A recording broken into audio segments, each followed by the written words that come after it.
Life is lived forward, but understood backwards.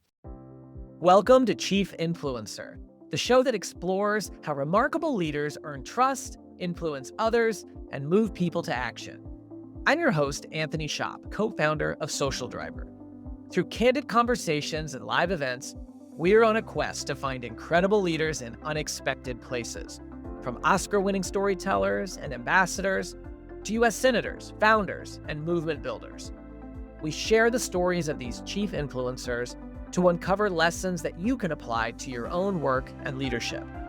Because sometimes the breakthrough you need comes from someone facing a similar challenge in a completely different field.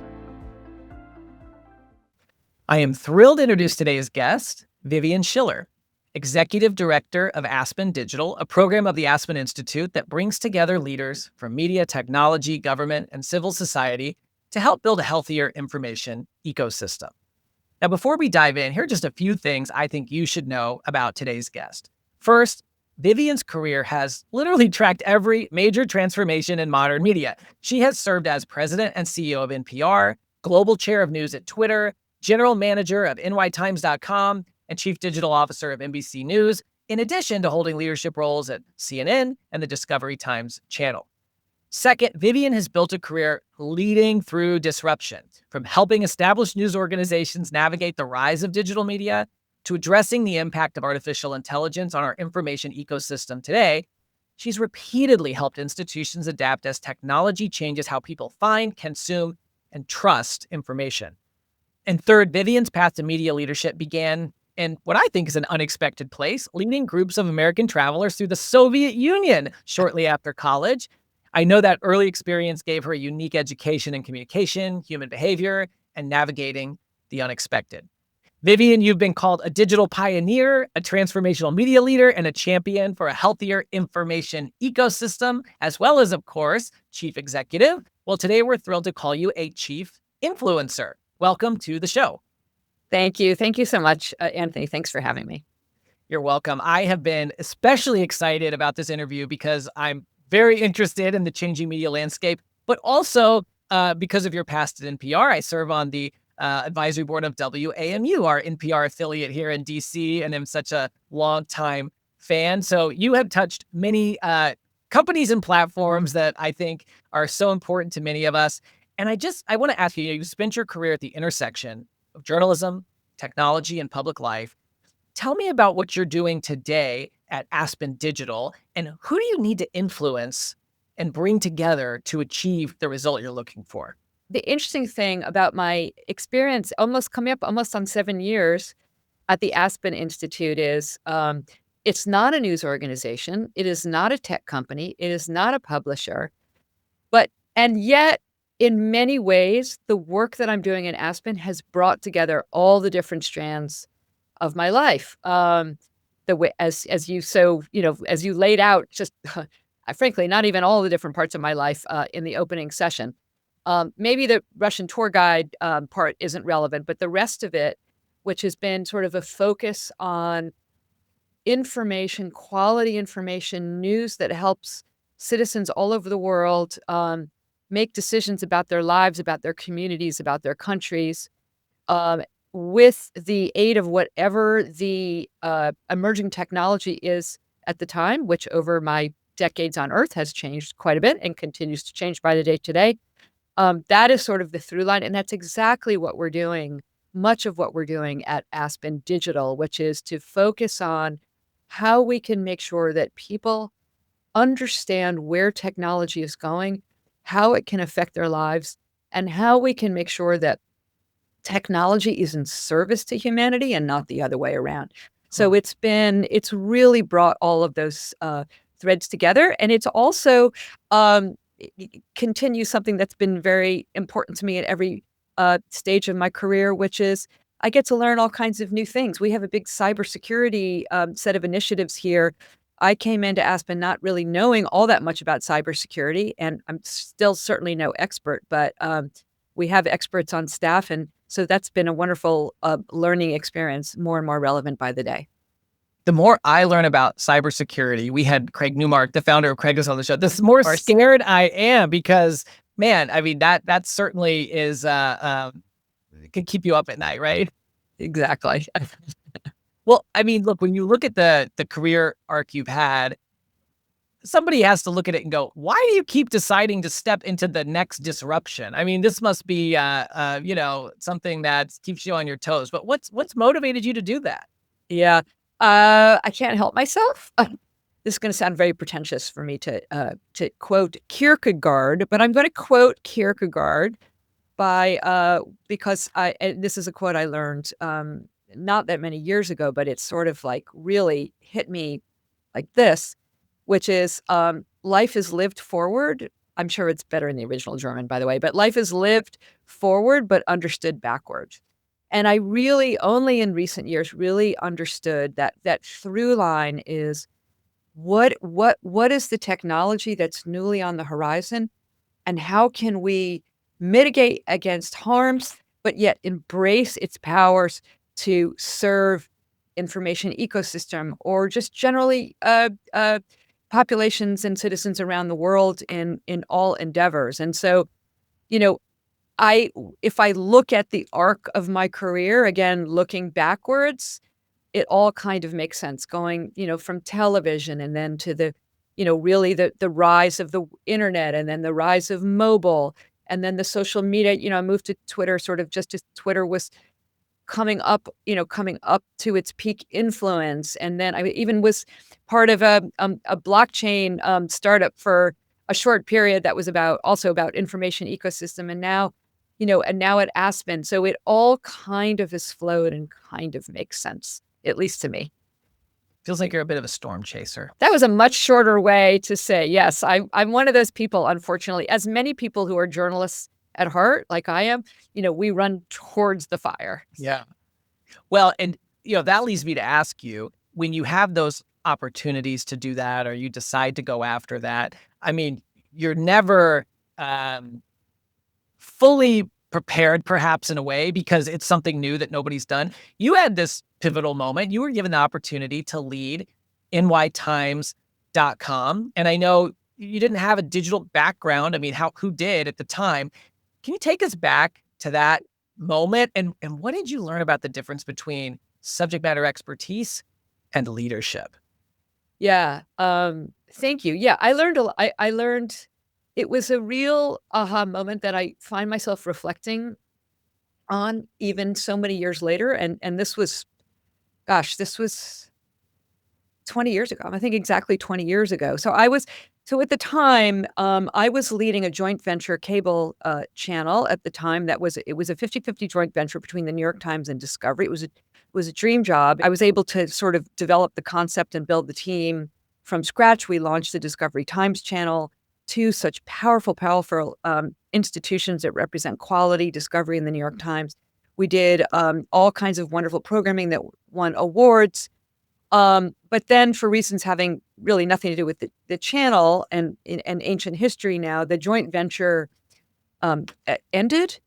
And so, the channel was gonna stay with Discovery. It was gonna change themes a little bit. But I had gotten to know the New York Times people very well. And so I sort of jokingly said that, I had sort of 2 parents. I literally reported to a board of directors that was the New York Times and Discovery. And, all of a sudden, mommy and daddy were gonna getting divorced, and basically but they said to me, like, "Who do you wanna live with?"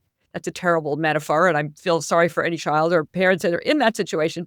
Felt that We way get t it. yeah, We understand what you mean. Yeah. yes, but I felt that way at the times because Discovery was like, "Stay with us," and the New York Times was, "Stay with us." Very flattering. My heart, just as a journalist, because I had come before that from CNN, was with the New York Times, so I went there and I spoke with the then CEO at the time, woman named Janet Robinson, and, she said, "I'm so glad you're staying with us. So, I would like to offer you the position to be general manager of nytimes.com," which is the New York Times flagship website, which had been around for 10 years, by the way, at that time. This was not it wasn't like and nobody knew anything about digital at the time. I mean, looking back now, we didn't know anything. But, and I was like, "Wow, I'm so incredibly honored and flattered that you would ask me to do this, but I just have to say, I have only run television businesses. I don't really know anything about running a digital website." And her response, which really was like a leadership moment for me because what she said is just, "I know, I understand that. First of all, I've watched you. You'll learn. You're a quick study. And also, I am hiring you. I want you for this job, not for your technical chops. You have a team full of people who understand how digital media works. I am hiring you because you are a leader of people. You know how to lead processes and people and institutions and grow them. The rest of it you can learn. That you can't teach." And Yeah. first of all, I was incredibly flattered, but also it was such a life lesson for me, to replicate what I have tried to embody what Janet did for me to lots of other people who have reported to me over the years, particularly, young women, but everybody, not just young women, because it was, have trust in someone, and, help them on that journey, but have trust in sort of leaderships and smarts and capacity. So, yeah. I love that story. And we're going to talk a lot about influence kind of out in the world. But I mean, this is a good moment to talk about influence on the inside. So you came in to this Yeah. role being like, okay, I have business experience, leadership experience, but I'm not the digital expert. Right. How did you build trust with team members who might be saying, who's this person who's Yeah. never run a big website and we're one of the biggest ones anywhere? Yeah. Well, I'd be lying to you if I did not have, a no small amount of imposter syndrome, which is is something that afflicts, many people. And, I would love to tell you that everybody was fully embracing saying, "Oh, this person who doesn't know anything about digital media, we welcome them as our leader." Many people did, by the way, many people did, but, it's natural.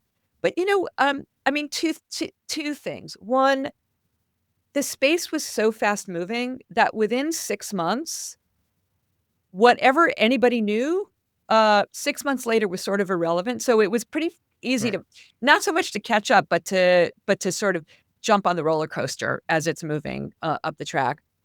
And the second is, I think Janet was right. I don't mean about me, but Janet was right about, there are qualities that I have seen both in my bosses and mentors, in my peers, in people that I, have loved and to nurture over the course of my career, which is about the ability to sort of, it's emotional intelligence, being able to read a room, being able to understand systems and Uh-huh. not get too, I mean, of course, sometimes you have to get in the weeds, but you need to be out of the weeds and see the dynamics of how things and work and figure out a path, take in input, be incredibly collaborative, listen to people, ultimately make a decision because that as you must. And all of those qualities came to bear. And no, I'm still not, an expert in terms of the technology. I can't code. But as I like to tell people, I was in television for many, many years, and nobody ever asked me to explain how moving pictures got into the box on my wall. So I wish in retrospect, I'm now vibe coding, but I wished I had learned to code. But I mean, there are other skills that you can bring to leading and growing institutions that are not just only about the technical skills. I love that. Now you weren't coding back then, but now you're vibe coding I'm vibe as coding, you so are. I don't need to know how to code. And can we maybe agree that people who don't have any imposter syndrome, I mean, maybe they're a little too self-sure, or I maybe know. they're not going for the Yeah, big enough job. exactly.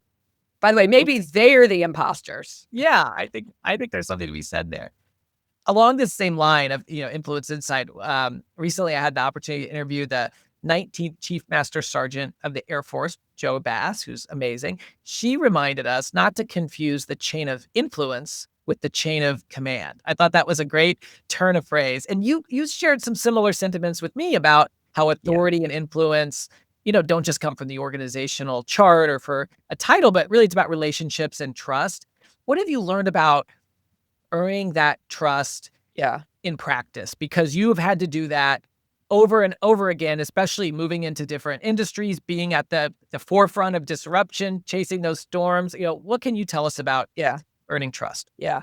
I mean, honestly, if your power is derived solely by an organizational chart and by your saying, "I'm the boss, you report to me," you've already lost. I mean, the military is probably a little bit different, but But, that's just not the way the world works, and that's not the way the world functions, and it's not a way to grow as a leader and to grow whatever the organization you are as a part of.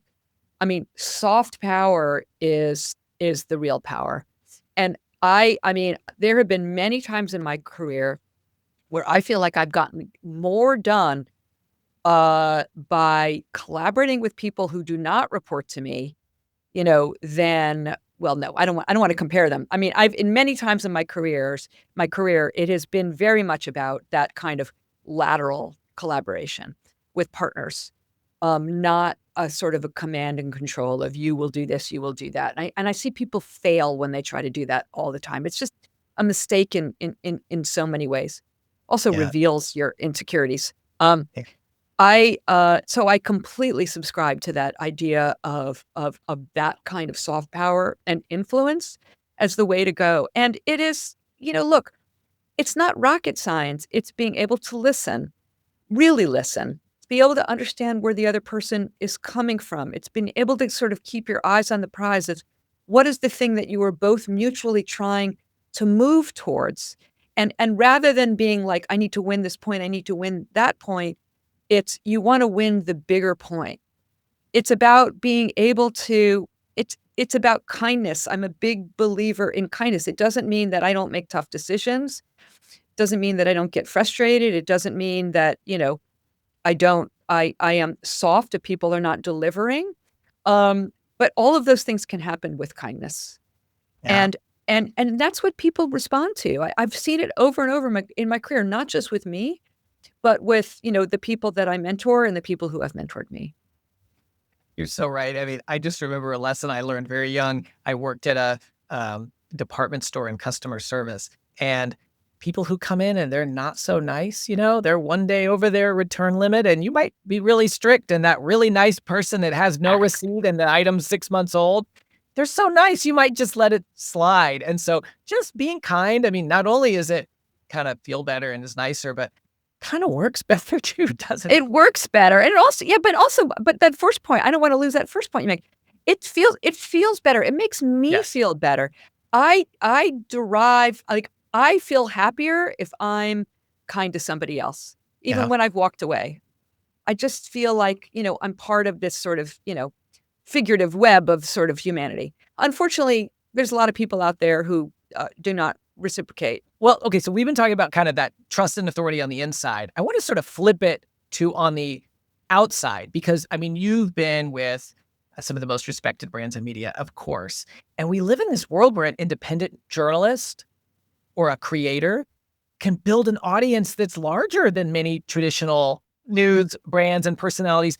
What do you think gives someone authority in this new environment? Maybe what I'm about to say is a reflection of the world that I wanna live in, not necessarily only the world I live in. So, I mean, we have to get real.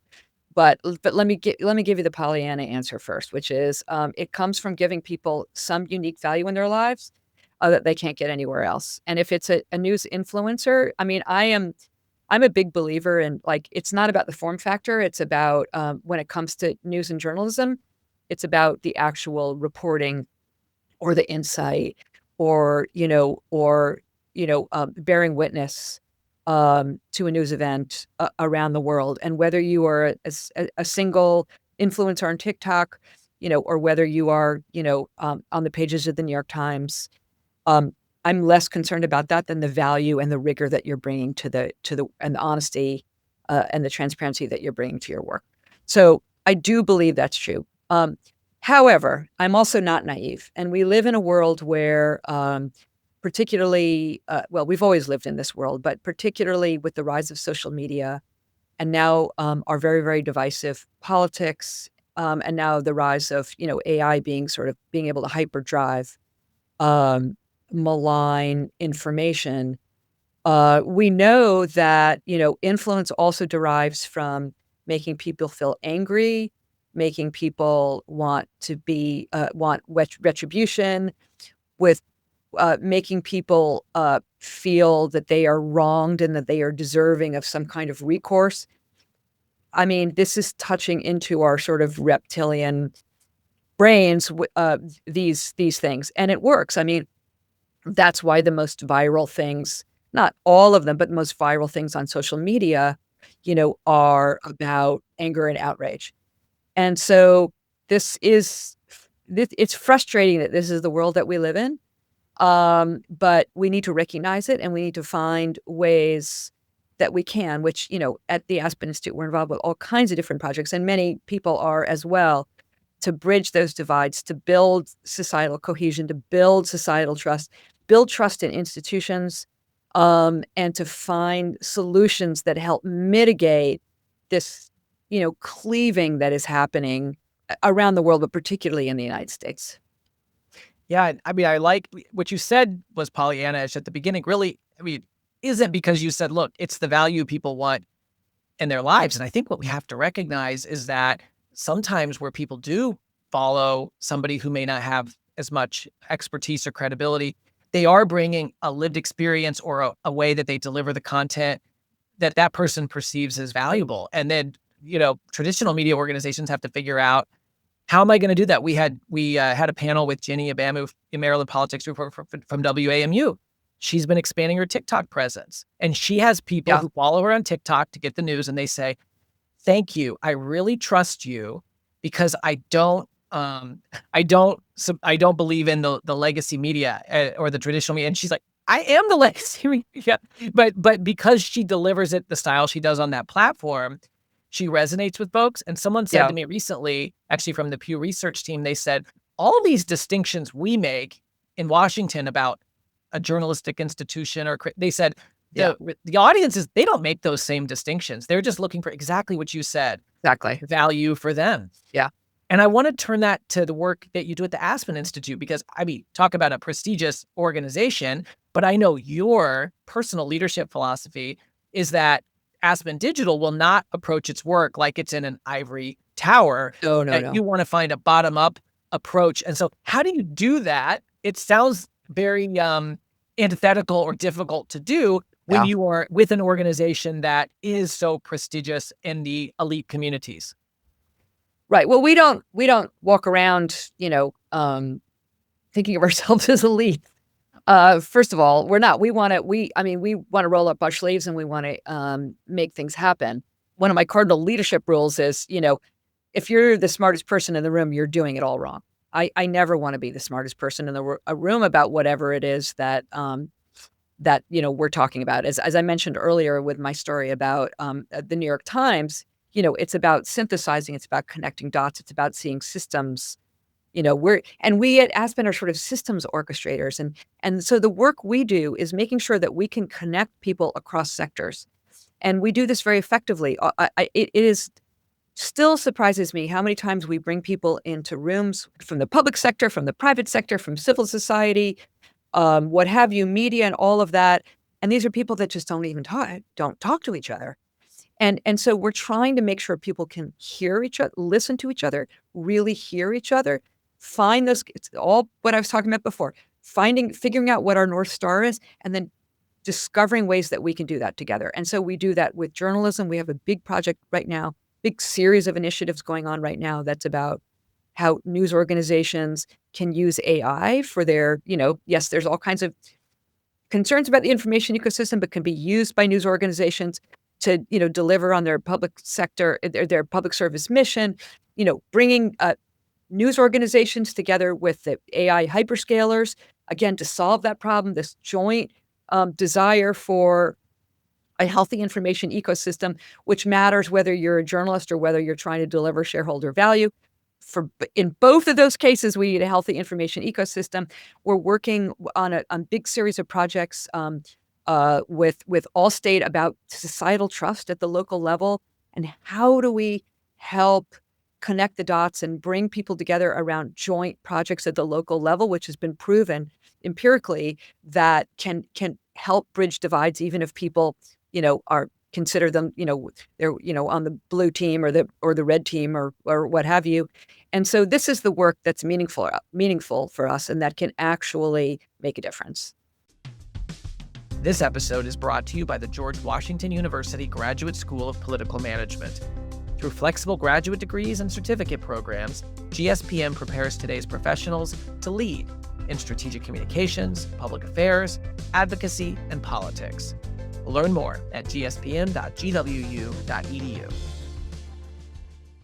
I love that. Another example that I think aligns with that, I just saw your recent announcement about the Anti-Scams Philanthropy Collaborative. Exactly. And I mean, that when I see the different organizations you bring together, it's kind of like, wow, the convening power. Can you talk about that? Because I think it really supports what Sure. Yeah, well, it's a perfect, it's one of many, but it's a perfect example. We're working closely with Google.org, which is the foundation associated with Google, and it around trying to bring a coalition of funders, both sort of private sector funders and philanthropic institutions, to create solutions that will help get at solutions for the absolute epidemic of frauds and scams, mostly scams around the world. It is rising. And this is, we all get these, strange, email requests or text messages.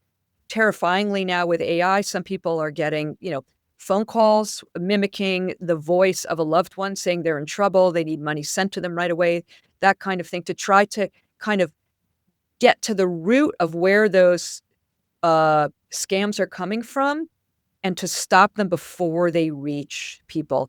On the flip side of that, we have another initiative going called Take Nine, which is to educate consumers. So the Frauds and Scams Coalition with Google.org is about getting it at the root. The work that we're doing called Take Nine with Craig Newmark Philanthropies is about helping people to not automatically click on something if it's risky. And so the core premise is count to nine. It's that simple. Count to nine. And that breaks, that allows your brain to go, wait a minute, like this is a little fishy, both with literally the F or the PH. Yeah, exactly. I want to ask you, you've been with, again, a number of different organizations. When you're at an organization like CNN, the media communication is, kind of a top-down approach. And then you go to Twitter, where it's totally the opposite. It's about a bottom-up approach. I'm wondering what established institutions can learn from the people who have mastered the bottom-up approach so that they can do a better job of getting trusted information out there. And I know you convene, these media organizations. You've been inside those rooms. Yeah. Anything you can share? What Yeah. advice do you tell media leaders when they say, how do I do what these creators are doing? Or how do I do what, I'm seeing on these platforms like Twitter used to be? Yeah. This is a conversation that's been, well, I'm sure it's been going on more than that. It's been, that's been going on for 25 years. Long before, TikTok or some of those, which is, it's such a cliche. You need to fish where the fish are. Any organization, any serious journalistic enterprise that thinks that they can just lean back and wait for people to find them because they are delivering superior content. Well, most of those organizations don't exist anymore. So you need to find ways to reach people where we are. Particularly, we're in the midst of a significant generational change in how people discover, consume, and share news. And it's still shifting now. The AI revolution of the last few years, ever since ChatGPT launched and, woke the world up, the general population, about the power of this, is shifting things again and causing another set of considerations of how you make sure that you reach your audience. But you've got to be able to reach people where they are, whether it is on Twitter, well, the old Twitter anyway, new Twitter's a different thing, doesn't even exist anymore. Whether it's on TikTok, whether you want to be discovered via, AI and what have you. And it's a long road. There's no easy solutions to it, but every organization, or whether it's about what we were talking about before, which is sort of, the influencer revolution. I don't like the word revolution because it's too corny, but which is, how do you capture sort of the appeal of someone who is giving you a much like an intimate connection to news and information that feels personal, versus the traditional newscast. There's still a place for that, but frankly, the traditional newscasts, the medium age of those is older than me, so that's old. So, we gotta reach, and we know from data from Pew, from the Reuters Institute for the Study of Journalism, that, the vast majority of people, I mean, not just we're not just talking about teenagers and early teens. The vast majority of people are now finding their information on social media. And now the latest data that came out of the Reuters Institute is that 20% of young people, I think under 25, are using AI chatbots as a source for news. Now, it's not yet a primary source for news. It's still skewing young, but for how early we are in this journey, Yeah, for that's big that math. number, 20%, it's huge. I mean, this is just gonna be a hockey stick growth. So we need to I mean, we needed to have been thinking about this for years and thinking about it now. I want to build on that and talk about that. People getting their information from AI and sort of how that's transforming things. The New York Times just did a piece about all of the fitness and wellness influencers out there that people follow and how many of them are actually not even real. They're just AI generated and they're promoting these products. And I'm seeing in my daily life, I got a new puppy and sent a picture to a friend and he thought I was faking it with AI. I know, And yeah, he didn't believe me. He sent me back a picture where he had replaced the puppy with a tiger in AI. yeah. I said, "See, I could do that too." I had to do a live, FaceTime video to be like, "No, we literally did get a puppy," because it's something, we'd been talking about forever, which is why he was skeptical. So when we think about I guess what I want to ask you, because you're so in this and bringing people together, what do you think leaders misunderstand about the current AI transformation going on? I think if you ask people about sort of their worries about AI, most of them has a story similar to your puppy picture. And their biggest worry is, "Oh, there's gonna be some big, like, deep fake, and the whole world is gonna react, and it's gonna lead to World War III, et cetera, et cetera." And deep fakes or synthetic media are an issue, don't get me wrong. Um, I don't think that is the biggest thing. I'm sorry about your friend and your puppy, but I don't think that is in terms of sort of trust in news and information, I don't think being fooled by those deep fakes is the issue. Mhm. I think the issue there is that people like your friend will just assume that anything can be AI. It's not far from being the truth, and stop believing anything at all. And that is a much more frightening proposition because once you cannot believe your eyes and ears, unless you have trust in institutions, how do you know where to turn? And this is an opportunity, frankly, for bad actors or totalitarians to say, don't trust anything, just listen to me.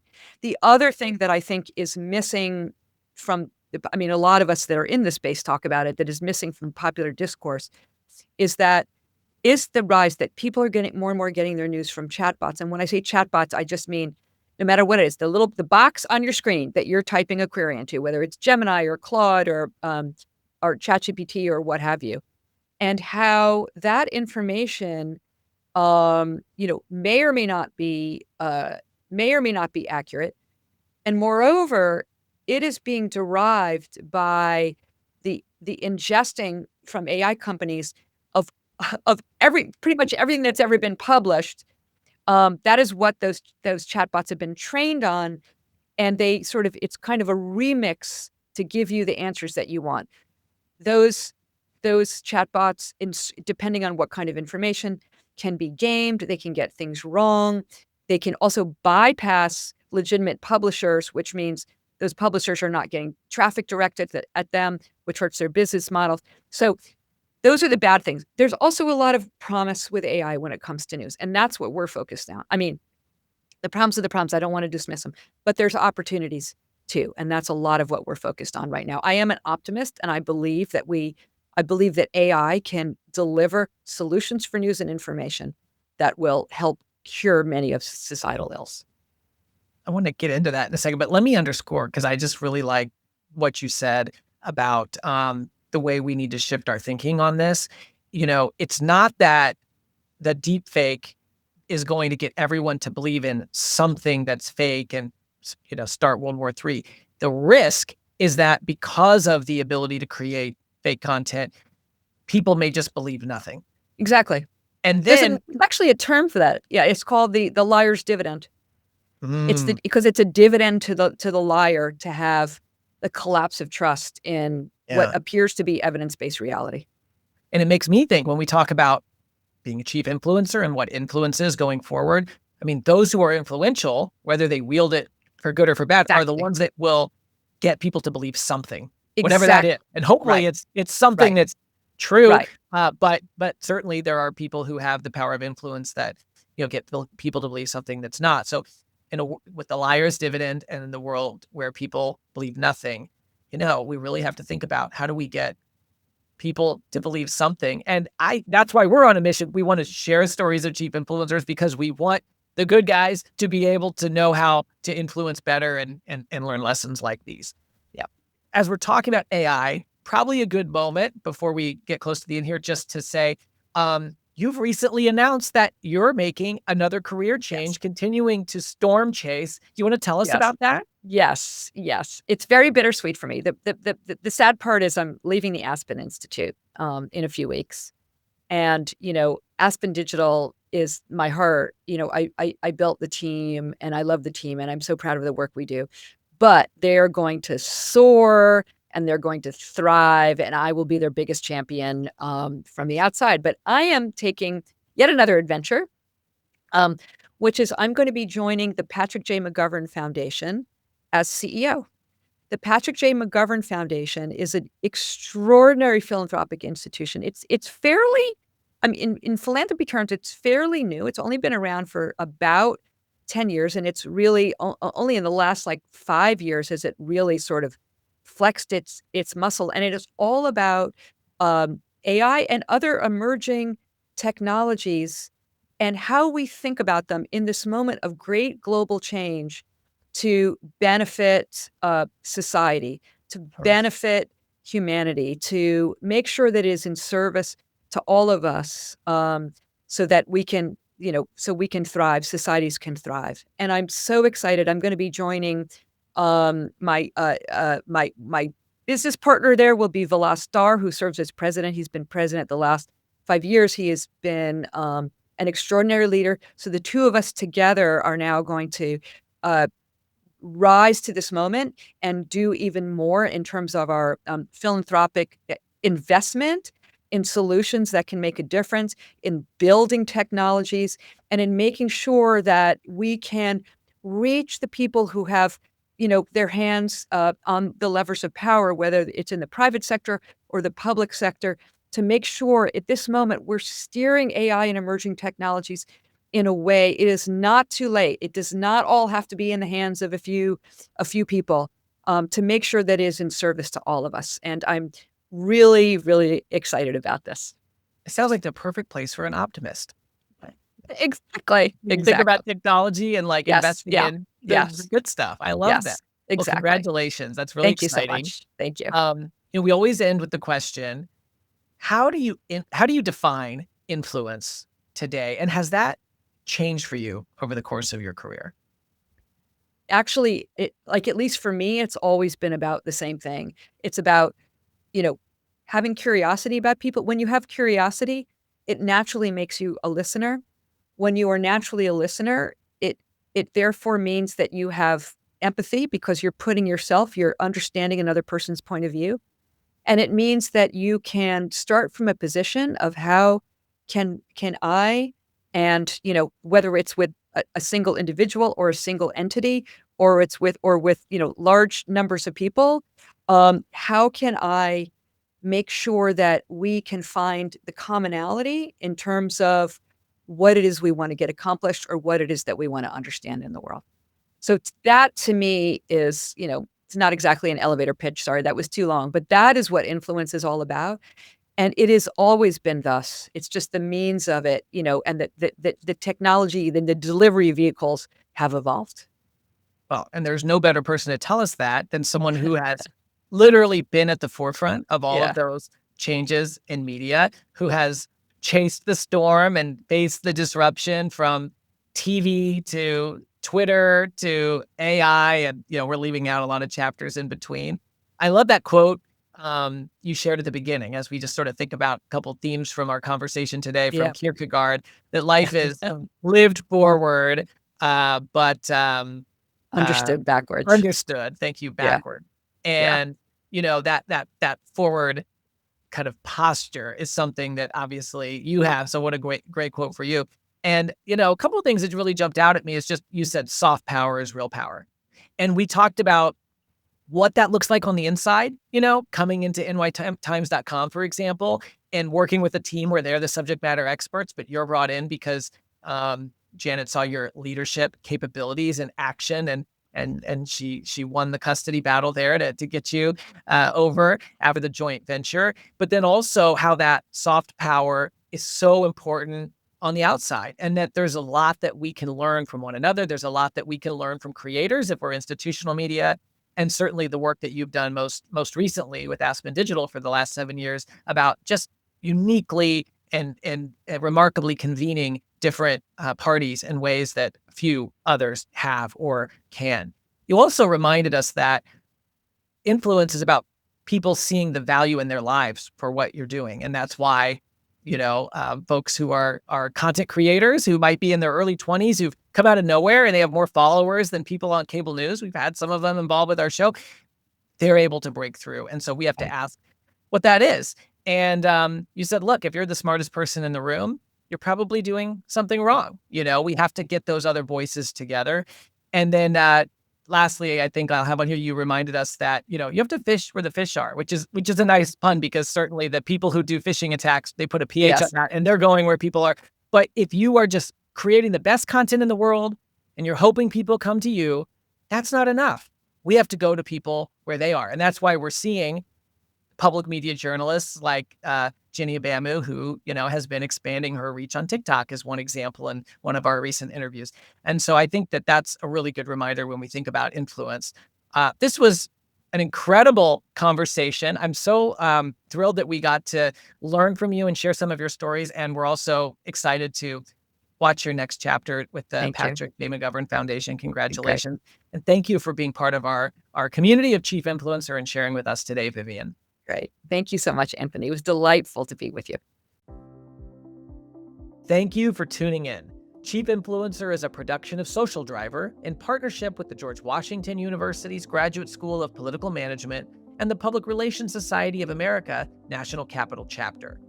Social Driver is a communications and digital agency that helps organizations and their leaders build trust and break through with people-centered communication strategies, digital campaigns, and future-ready websites. From brand strategy and thought leadership to creative content and digital experiences, we combine senior counsel with hands-on execution to turn expertise into influence. To learn more, visit socialdriver.com. For show notes, past episodes, or to nominate a future guest, visit chiefinfluencer.org or follow Chief Influencer on LinkedIn.